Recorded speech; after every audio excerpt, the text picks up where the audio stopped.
biggest and best GT3 race in the world is the Total Energies 24 Hours of Spa. It's round 3 of the Fanatec GT World Challenge Europe powered by AWS Endurance Cup, the 74th running of this legendary event, and it is part of the Intercontinental GT Challenge powered by Pirelli.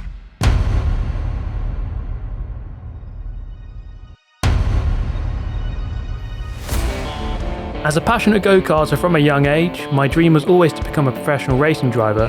However, it's no secret that the motorsport world is an incredibly expensive industry to break into. And through my 11-year YouTube sim racing career, I've noticed a huge shift in the way that online gaming has evolved from being a hobby into a legitimate cost-effective gateway for talented sim racers to earn a seat in a competitive motorsport series. The innovative Fanatec GT World Challenge is at the forefront of this shift, having incorporated a competitive virtual race into the endurance rounds of the real-life championship. My name's Steve Alvarez-Brown, and I've been invited by Fanatec to the 24 Hours of Spa for their 25th anniversary. In the previous episode, we took a rough overlook of the series, the Fanatec GT World Challenge. We're going to find out a couple of different things. What the fans think, what the drivers think, and whether or not other sim racers could use this kind of format to get into motorsport.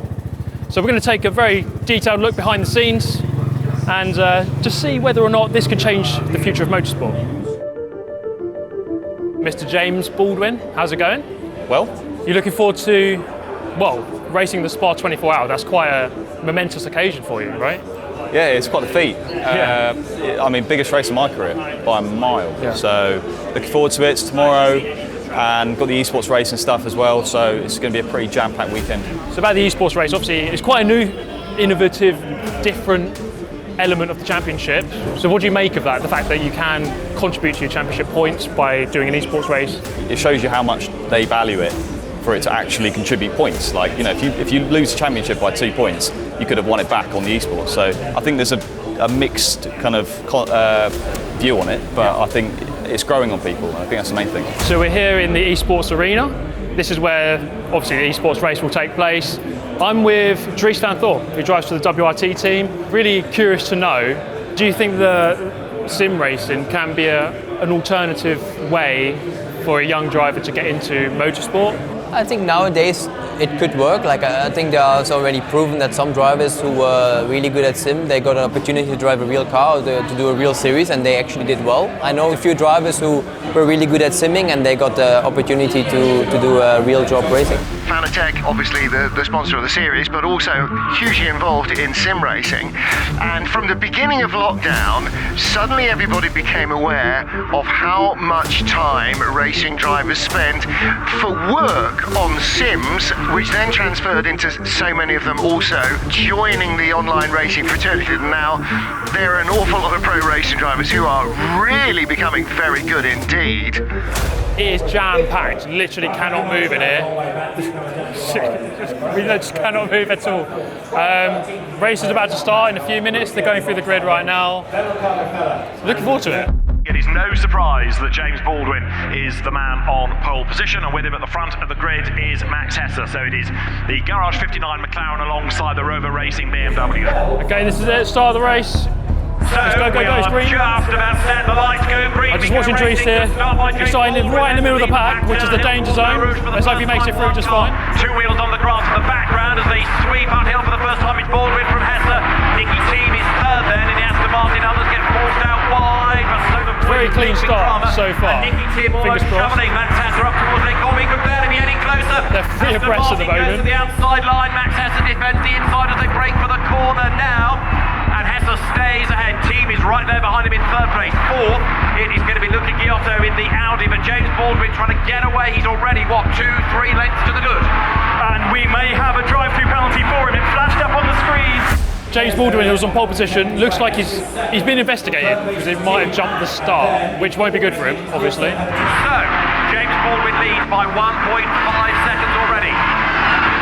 Lorenzo Patrese, son of Riccardo Patrese, spinner there for the WRT machine of Dries van Thor, and Arthur Rouget's round as well. Been watching Dries, he's been hit twice on the first lap. He's kept it going though. He's still 12th, which is where he started. I don't know how he's done that. Now he's 14th. Ignore me. Oscar's off the road and into the wall and Rouget on exit. He went for the inside of Max Hesse, they just touched, and that is Giotto dive-bombing Nicholas Nielsen into the chicane. That was brave. So the drivers have an engineer in a Discord call. So it basically mimics the real series where you have your engineer giving you information, feeding you advice or information about the race and how to go forward. So I found that really interesting. And it's an interesting discussion, isn't it? Because James can come in, he can score 5 championship points in the Fanatec esports GT Pro Series. That get transferred into the real world championship. Perhaps they haven't scored so many in the real world, but they can if they identify a driver like James that can score 5 points day in, day out, 25 on offer in total. That's a race win in the real world.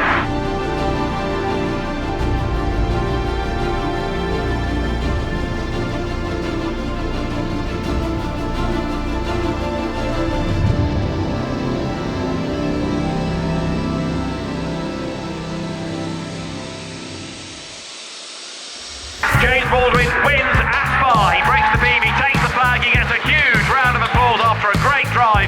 It is a win for James Baldwin, for McLaren and for Garage 59 and for a silver driver to win outright. Nicky Team now come through for second and to win for V16 AMR the Pro category.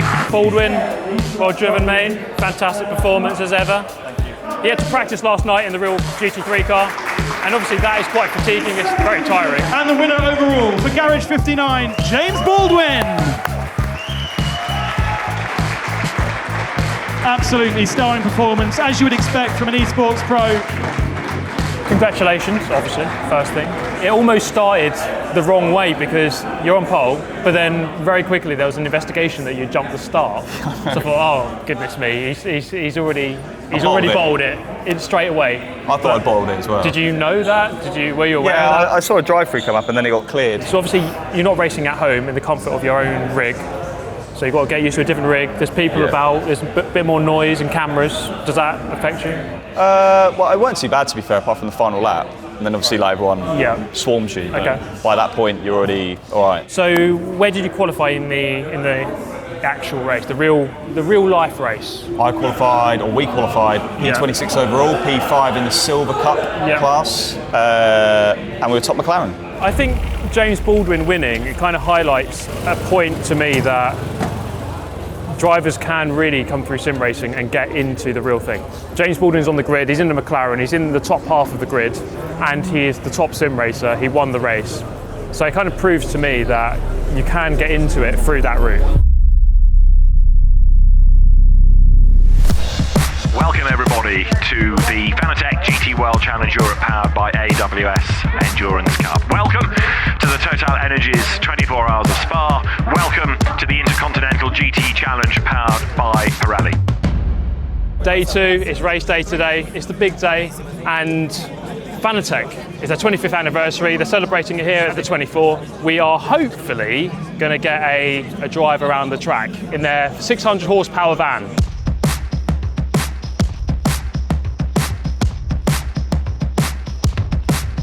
I've done lots of laps on the sim, many laps, never done any for real, and yeah, the van, okay, it's a 600 horsepower GT2 Porsche engine.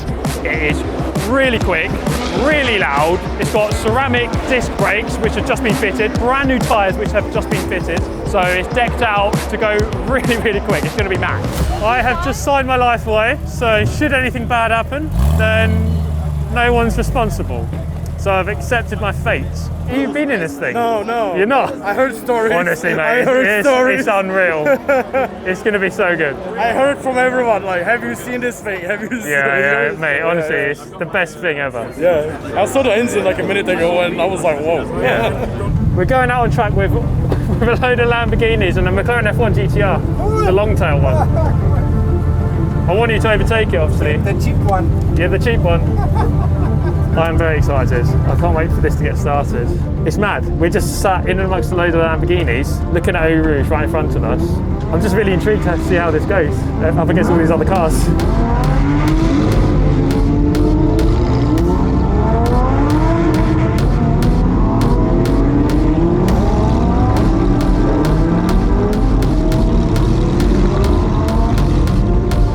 Oh man, this is going to be so good. Okay, let's do it. Oh yeah! Get those tyres warm. warm. Alright, whoa! Alright, coming down towards 2-1, very fast, sweeping left-hander. 170 kph going down here. We got brand new tyres, so there's quite a lot of grip.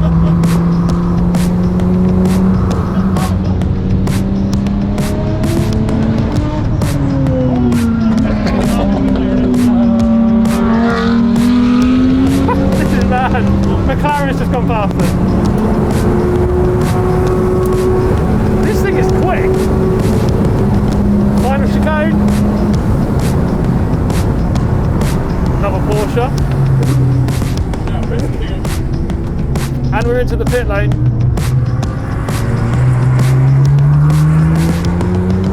Honestly, this is unreal. The great thing is that there's loads of other cars we're going out with. So there's Porsches, a McLaren F1 went around our outside. That's not many, you can't say that many times when you're in a van. That thing has actually got a lot of grip, more than I thought it would. It was a bit skittish through the corners, over the curbs. It rides the curbs pretty well actually. But yeah, one unreal experience. There were like McLaren F1s flying around the outside, Porsches going past us.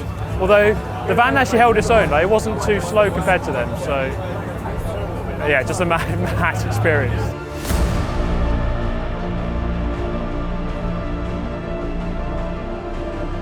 So the grid is formed, the grid is packed, and 24 hours of GT3 action are ahead of us as the teams now get set to go into battle in the most un-Spa-like weather. David Addison and John Watson. Well, I don't know how many people are on the grid, but it's going to be in the low thousands. It is absolutely heaving in there.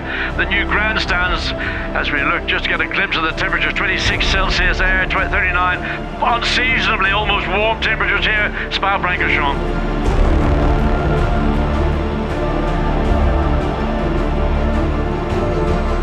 So we're here up in the Fanatec lounge. The race is just about to start. We're going to have 60 odd cars go flying through Eau Rouge, and I've never witnessed that before. And then,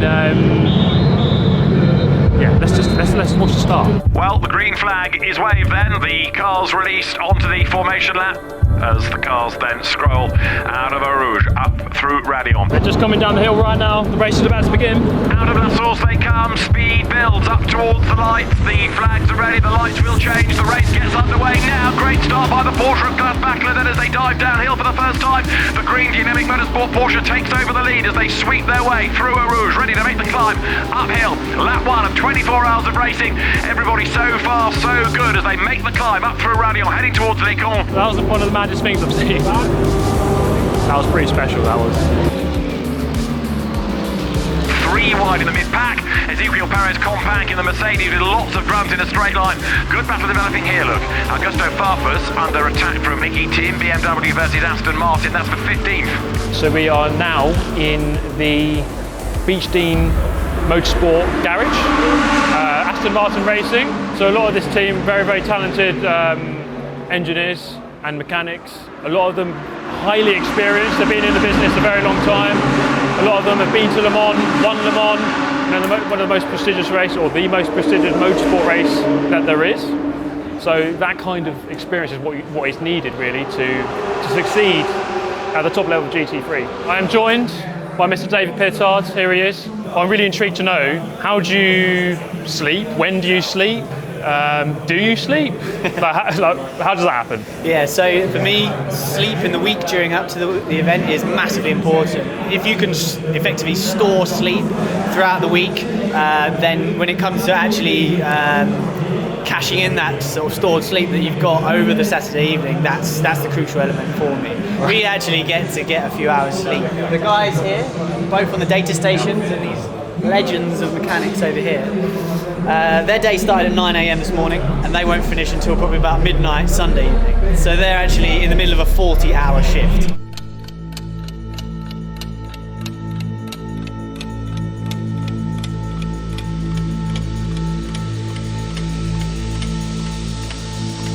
Oh dear. That is the Beach Dean Silver. That is the Beach Dean Aston Martin off the road, and that is, by the look of it, up at Les Cons, it's Théo Nouet. So the car out of the Silver Cup, 97, off the racetrack, it was 33rd. Now, I don't want to jump to any conclusions, but there may be some evidence that there was an assist. Yeah, so there's been an incident, and it looks like one of the Aston Martin cars, and we're in their garage right now. We're not actually sure, we're trying to work it out. There is a Mercedes, its bonnet is back up on its windscreen, but it looked like an Aston Martin for a few seconds was against a wall. We don't know, we're just trying to work it out. Oh, yes, it wasn't the same incident. He got into the back of the Porsche coming out of the Cours Paul Frere. So Al-Faizan Al-Zubar ran into the back of the Allied Racing 911. Okay, so we just had news, and unfortunately it looks like he's going to have to retire from the race. So it's not, it's only like 2.5 hours, nearly 3 hours into the race, and unfortunately a retirement, it looks like. So some of the drivers won't even get a chance to drive the car. So it looks like, very unfortunate way to start this race. Beach Team do have another car. We'll be rooting for them. They're up in the top, well inside the top 20, I believe. So they're running very well. So let's hope that they can get a bit further up the order. Manuel Maldonado currently leading the silver class in the McLaren. James Baldwin's going to take over that car later on. One of the great esports stars, but also a real world British GT race winner. We've come to the grandstand just above Eau Rouge. Let's go and find out the most important opinion, that of the fans. Let's go and have a look. As part of this, there's esports, right? It contributes points to the championship. So the drivers in the actual real championship can get more points in the esports. So, what do you make of that? It's a good thing because you want to try the esports together with the normal sports. More talent can be spoken to through sim racing. It's easier to get to. It's more cheaper. I understand the esports is getting more popular. This could be a good thing that they don't have to spend that much money, but at the end, for the points, you need to do it on the track. I think it's a good thing because it encourages esports players and people that are not a pro player to participate and maybe get promoted to real racing. I think it's really cool. It gives young drivers an opportunity to race and maybe skip karting if they're good, and then they can start in series like these. And this might be a really stupid question, but who are you rooting for this weekend? Valentino Rossi. It's not too long until it's going to feel really quite dark out on the circuit. The sun has long since gone over the grandstand opposite the start-finish straight. It's getting a bit darker. Concert is starting. It's quite light. The guys go off Eau Rouge at night time, so it's getting a lot more lively now. The event's actually just beginning to come alive as it gets dark.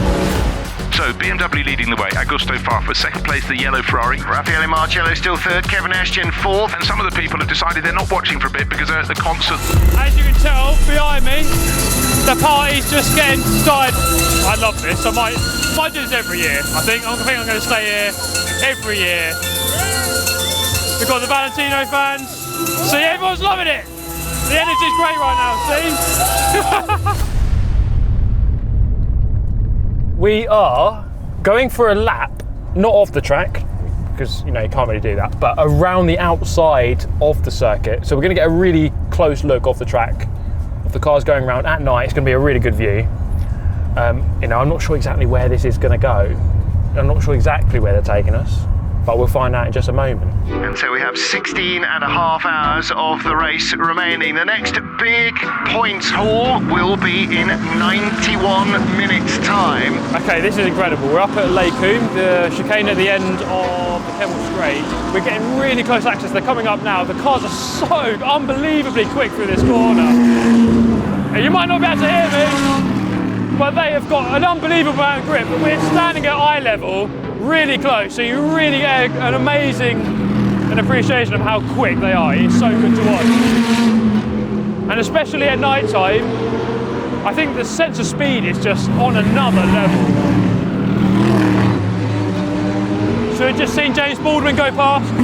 He's out in his stint at the moment, his first ever stint in the Spa 24. He's going really well. He looks really comfortable out there, he's doing a good job. I mean, this level of racing is unreal. They are racing so close, so ferociously. there was just a safety car, so all of the cars are really bunched and they are really going at it. It's so good to watch. It's, yeah, you know, the reality is so much higher than my expectation. In 15th place, the sole remaining healthy Aston Martin. I was talking to David Pittard, one of the two Beech Dean Aston Martins. They were out before the end of the second hour. I feel like I've cursed your team. I came into the garage and before you know it, the cars were tired. What happened? It did happen very soon after you came in the garage, correct. But unfortunately, when you get wiped out by another competitor, there's nothing you can do on that one. And that's 24-hour racing, really. We've been under strict instruction the whole weekend to just take zero risk, and that's exactly what he was doing. But again, when people take more risk than they should, there's nothing we can do about that, and unfortunately we paid the consequence. So yeah, it's an early bar for us this time round. All right, so we're 6 hours into the race, about a quarter of the way into the race. Nicky Tim is just about to go out in the remaining Aston Martin, so he's gearing up for pit stop and his stint. So he's going to go out. I think he started the race, but now he's going out for his second stint. This is where things get a bit more tricky. The penalties are a lot more frequent going into the night. People are more tired. It's harder to see, obviously. I think that goes without saying. So it's always, you know, tricky going and driving out in the night. Okay, I'm joined by Maxime Martin, winner of the race in 2017, was it? You won the race? 2016, winner of the race. So how was your stint out there? You just came in, how was it? Yeah, it's quite okay. I mean, we are fighting hard, a lot of cars out there, especially in the night.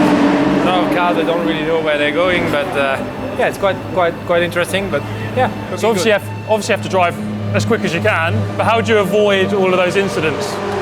Yeah, you really have to be careful also on track limits. You don't want to have any penalties or anything, so for sure it's always difficult, but yeah, we try to do the best, we try to push and still to keep some margin. Perfect, thank you so much, good luck. Thank you. Cheers. 16 hit the wall. Matthew Payne, the New Zealand racer. At turn 17. That's the one on the exit of Blanchimont. Yeah. We're going to switch our focus over to BMW. I'm quite curious about them because they started quite low, but now they're up in the top three. Now they're using the Fanatec wheel in the car, which is pretty awesome. We covered that in the first episode. So let's go and have a look at BMW, Road Racing, see what they're doing. The race director has brought out the red flags. Cars have returned to the pit lane, so the circuit has fallen quiet.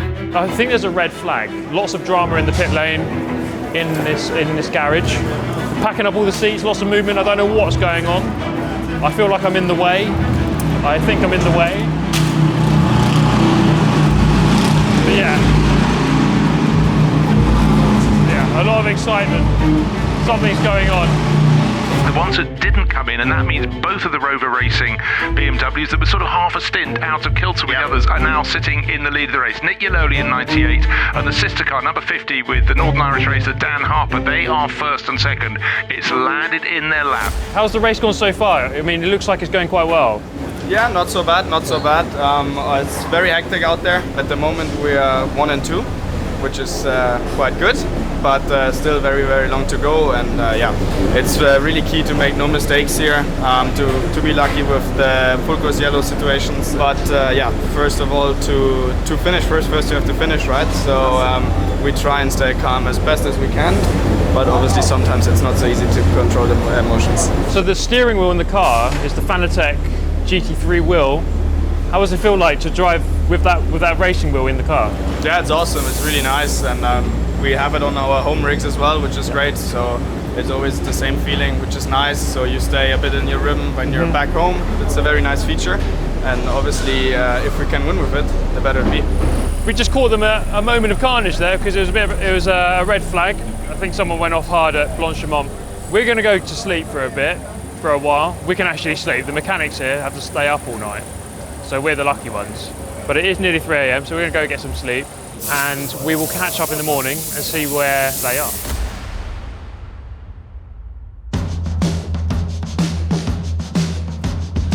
It's getting lighter by increment with every single passing minute. As visibility gets better, this is what drivers refer to as the happy hour. The track's not too cold, it doesn't get too hot, and the visibility level improves. All right, we're back at the track early in the morning. Haven't had too much sleep, a few hours, but that's probably more than some of the drivers, to be fair. Now, just been checking the live timing. It looks like the Rover team is still in the lead in the BMW, so that's pretty good. We are going to go and head up into their garage and see how it went overnight. It is coming up to midday. The atmosphere is a bit tense, but you know, rightly so. You know, they could win the Spa 24. It's a big race. How's it gone overnight for you? Yeah, well, pretty well. We are kind of leading the race. We've been always going a little bit up and down, depending on the pit stop sequence, either top 3. So car is running strong, but there is still 5 hours to go. So it's going to be a sprint race to the flag. I think we are on the right path, the right track position. So we just have to try to be out of the trouble and keep the car clean. Here's a little one for you. BMW, they've had this thing since they introduced the BMW M4 into GT3. The steering wheel you see there is the one that's used on the Fanatec sim racing rigs. You can take the wheel off this car, take it into your rig if you so desire, and you can maybe go the other way around. Might be easier to afford the rig and the steering wheel than the car and the steering wheel, but just look how good the BMW M4 has come. The way it's taking the battle to the front of the field here. How much sleep have you had? I'm really tired, but I'm the lucky one. I had to go to a hotel, but... Yeah, not so much. I think an hour and a half twice, so maybe 3 hours so far over the night. But yeah, the adrenaline keeps us going here, and yeah, we're in a decent position right now, so we keep pushing and hopefully can bring it home. How does the sim racing and the esports help you with the real racing? Yeah, for sure. I mean, at the moment right now, it's so difficult to get track time on the real track, and the sim gives such a perfect opportunity to use the time using the simulator, driving on the same track with the same car, and even with the BMW M4 GT3, we have the same steering wheel now that we can fit on. So there's a lot of cool additions that we have now that make it as realistic as possible, and that definitely helps when it comes to races like this where we don't have so much time to drive.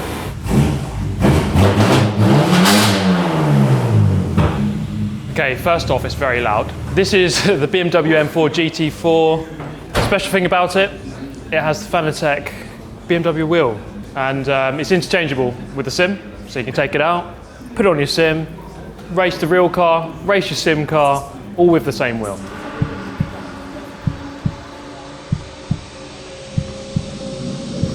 Oh, yellow 98. Is that a puncture? Rear left puncture, I think. Just the right rear. Right. There's the right rear, and only when he turned into Pujon did he realise, oh, I've got a problem. It's not the end of the world. He doesn't have to do an extra pit stop, but the problem is, it's halfway around the lap. I mean, he's losing time. Whatever way you look at it, it's not a good scenario. So I've heard the Rover team have had a puncture. We are, how many hours? Not many hours left. Unexpected, or certainly to us, that Yellow Lane may have felt at some point in that last lap that the car in left-hand corners is feeling rather strange, and he did well to keep the car on the racetrack.